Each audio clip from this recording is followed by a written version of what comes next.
तर last weak मध्ये आपण कोणत्या काळातली वाक्य बघितले होते? प्रेझेंट टेन्सचे वाक्य बघितले होते. या प्रेझेंट टेन्सला आपण चारही काळामध्ये त्याचे वाक्य बनवले होते. आता आपण या तासिकेमध्ये पास्ट टेन्सचे वाक्य बनवू. कशाचे? पास्ट टेन्स म्हणजे भूतकाळ. पास्ट टेन्स म्हणजे काय? भूतकाळ. भूतकाळाचे चारही प्रकारामध्ये वाक्य कसे करायचे या तासामध्ये आपण बघणार आहोत. इथे बोर्डवरती तुम्हाला मी वाक्य लिहून दाखवलेले आहे.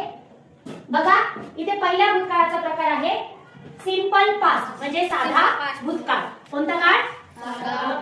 साधा भूतकाळ. बघा, साधा भूतकाळाचं स्ट्रक्चर काय आहे? सब्जेक्ट म्हणजे कर्ता, त्याच्यानंतर क्रियापदाचं कितवं रूप आहे? दुसरं रूप आहे आणि ऑब्जेक्ट. सब्जेक्ट कोणता आहे? आय. आणि क्रियापद काय आहे?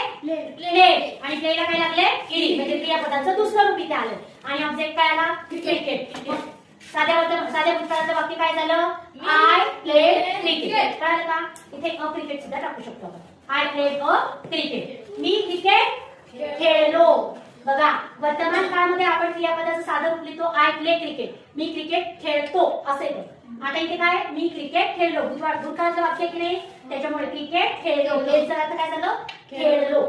आता आपल्याला त्याचं पास्ट कंटिन्युअस मध्ये करायचंय म्हणजे अपूर्ण काळात त्याचं रूपांतर करायचंय. क्रियापद तेच आहे, ऑब्जेक्ट तोच आहे, सब्जेक्ट तेच आहे, फक्त बदल काय झाला बघा. ज्यावेळेस अपूर्ण भूतकाळ असतो, अपूर्ण भूतकाळाचं स्ट्रक्चर काय बघा. सब्जेक्ट आहे, सब्जेक्ट नंतर काय लागतं? वॉज किंवा वेअर. आता तुम्ही म्हणता वॉज वेअर कुठे लागतं? मी याच्या आधी तुम्हाला सांगितलेलं आहे. वॉज कुठे लागतं?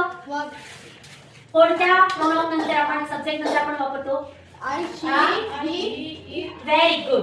आय, ही, शी, इट नंतर आपण वॉज वापरतो. आणि वेअर उरलेले जे प्रोनाउन आहेत कुठे? यू, वी आणि दे. याच्या पुढे काय वापरतात? वेअर वापरतात. मग आता आपण आय वापरले, आय नंतर काय येईल? वॉज. त्याच्यानंतर क्रियापदाला काय येतं? आयएनजी. क्रियापद काय आहे आपलं? प्ले. आणि त्याला काय लागले? आयएनजी. I was playing. आणि आपला जो ऑब्जेक्ट आहे तो आपण ऑब्जेक्ट लिहिला आय वॉज प्लेइंग क्रिकेट. मग आता क्रिया ही भूतकाळातली होती. वॉज म्हणजे काय? होतो. वॉज म्हणजे काय? होतो. मग मी क्रिकेट आणि क्रियापदाला आयएनजी म्हणजे क्रिया चालू आहे.